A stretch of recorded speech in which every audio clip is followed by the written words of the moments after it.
get ready for This is Martin County on TV.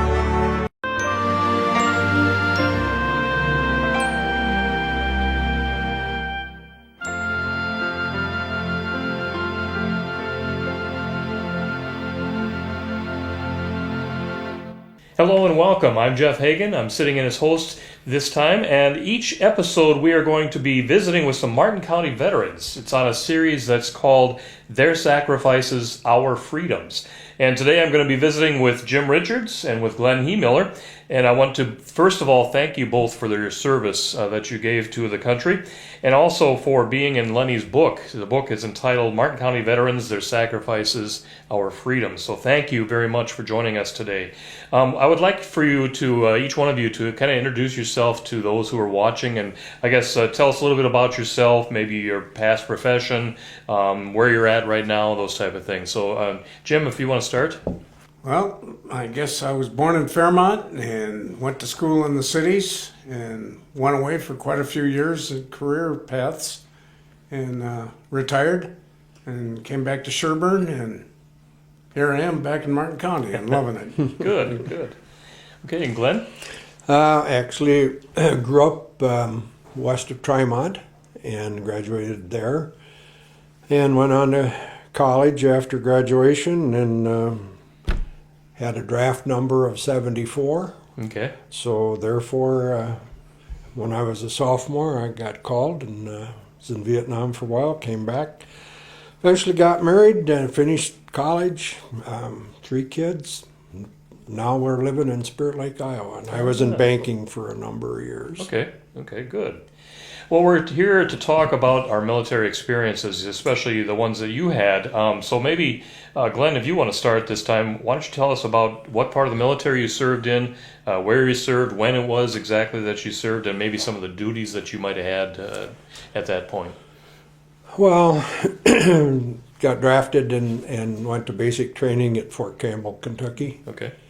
And from there, then I was transferred to an infantry company in Fort Benning. And we were actually, it was about half returning Vietnam vets and half new guys like myself. And we wound up being the enemy for the Rangers because the Ranger camp was right next to us. Okay. And I was there about, 3-4 months, and I got my orders for Vietnam. Mm-hmm. So went there and did some perimeter work, guard duty type stuff at Cameron Bay and Benoit, and wound up in Long Bin. Okay. And did some there, but my primary responsibility during the day was I kept track of the accidental deaths in country. Oh, really? Okay. So if you died from snake bites or drownings or electrocutions or wherever, you crossed my desk. Okay. So was that for the Department of Defense, or who was it you had to keep United track States Army. The Army itself. Yeah, Okay. yeah. Okay. Very interesting. Well, Jim, how about yourself? Tell us a little bit about your military experience. Well, I graduated from McAllister back in '67 and had to do something quick, or who knows what would have happened. So Sure. I joined the Air Force and turned into a 90-day wonder, and wound up flying fighters in Vietnam, and that was by choice. The F-100 was what I wound up flying, and that was a difficult airplane to fly, but once mastered, you felt pretty good about it. Mm-hmm. And our job was basically dropping iron bombs on the bad guys and Okay. trying to come home in one piece, and it worked out in my case. You mentioned the F-100. I guess I'm not familiar with that. What type of a... I'm older than you are, Jeff. That's a single-seat fighter, Okay. single engine, and So it was just you then on these flights and Yeah, singles. on these missions. yep, pretty Okay. much. Okay, very interesting. Well, is there anything that either of you can think as far as a special or an interesting situation that happened, or maybe something that took place that kind of changed things for you there?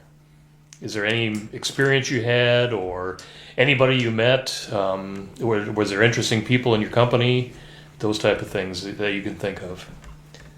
Either one of you, Jim or... Well, morale was sky high in the outfit I was in. I was very fortunate. Okay. So we were basically doing, I guess in a nutshell, trying to do the land of the free and home of the brave deal, and we're proud of it. And there was a lot of excitement.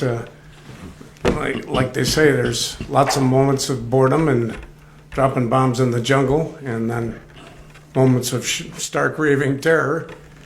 And I had the unfortunate experience of having to punch out or bail out of an F-100 due to ground fire in Laos. Okay. But was rescued by the good guys, and I'm very grateful. Okay. And I'm not an atheist.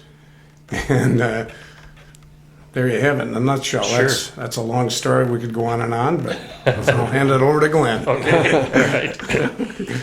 Well, I didn't punch out of an aircraft, and I'm glad for that. But as far as stories are concerned, everybody has them, and they're numerous in nature. And I've always people have asked me, "Were you afraid of dying?" And I'm going, well, not necessarily, because that's gonna happen eventually, whether it's here or someplace else. And you don't disregard danger so much. You just kind of, I think, learn to live with it, and do the best job you can as far as thinking. Right. If your life is being threatened or in danger, and for yourself and for your buddies, and like Jim says, the stories could go on for days, but we don't have that kind of time. Sure. Do either of you have anyone that you still remain in contact with that you served with over there? I had two fellas. Actually, one was my best man in my wedding. Oh, really? And he lives in the cities now, and the other one, unfortunately, committed suicide about 4 years after he got out of service. So. Okay. And Jim, how about you? Yeah, it's funny you should say that. I just got off the phone with my buddy yesterday, who's my roommate in Vietnam. We were both fighter pilots. Okay. And we always talk over those stories. But it's nice to be alive and home, so to speak. That's right. That's very good.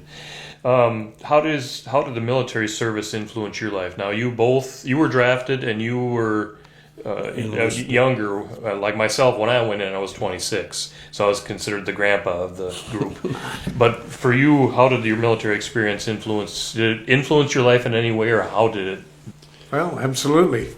I learned, basically taught me a trade, so that when I got out, I followed up with the aviation end of things and went to work for Delta Airlines. Oh, okay. And put in a career there, and came home and retired at Fox Lake out there by Sherburne, and met my wife, and hopefully I'm living happily ever after from here on in. Keep your wife happy, then you're happy. Happy wife, good life. That's right. Glenn, how about you?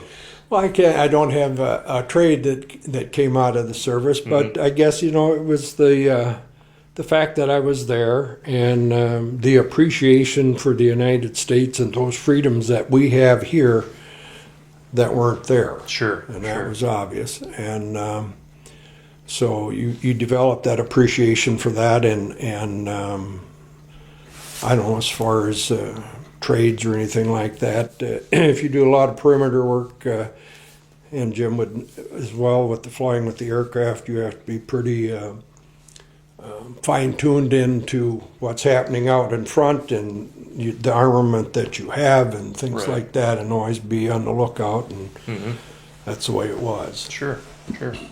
Question I want to ask both of you, and that's something I ask people a lot of times, no matter whether it's military or otherwise, but if you had the opportunity to do it over again, would you do it? Absolutely. If the bell rang to go tomorrow, I'd be on it in a heartbeat and consider it a blessing. Okay. Feel the same way. Yeah. It was maybe not the greatest experience in the world, but I am glad I served, and I would do it again. Yeah, I agree. And I think if you talk to a lot of veterans, they probably say the same thing, just because of what it does and what you're doing for your country. And for the freedom that we enjoy here in this country. So, well, I want to thank you both very much. Is there anything else you want to maybe add that we didn't talk about, or is there anything special that may come to mind, or anything like that? Well, I'm just good going on getting this going, Lenny. Yeah. And yeah, it's an honor.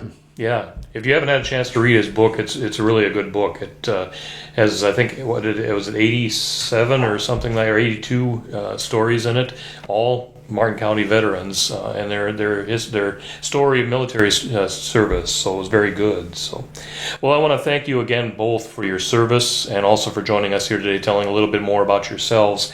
And want to thank you also for joining us today. I want to also thank our viewers, our sponsors, for making this show possible. The family of Mike Gary, Sweet Financial Partners, Erpelding Voigt and Company, CPAs, and also Lee C. Prentice, American Legion Post 36 in Fairmont. I want to thank everyone for that. And also want to thank you for not only for watching this program, but when you get a chance to and you see a veteran out there, thank them for their service, no matter when they served, because they did something that they saw as important and they realized it was important, and you should realize it's important too for what the service that they did. So thanks again, and we'll see you again next time.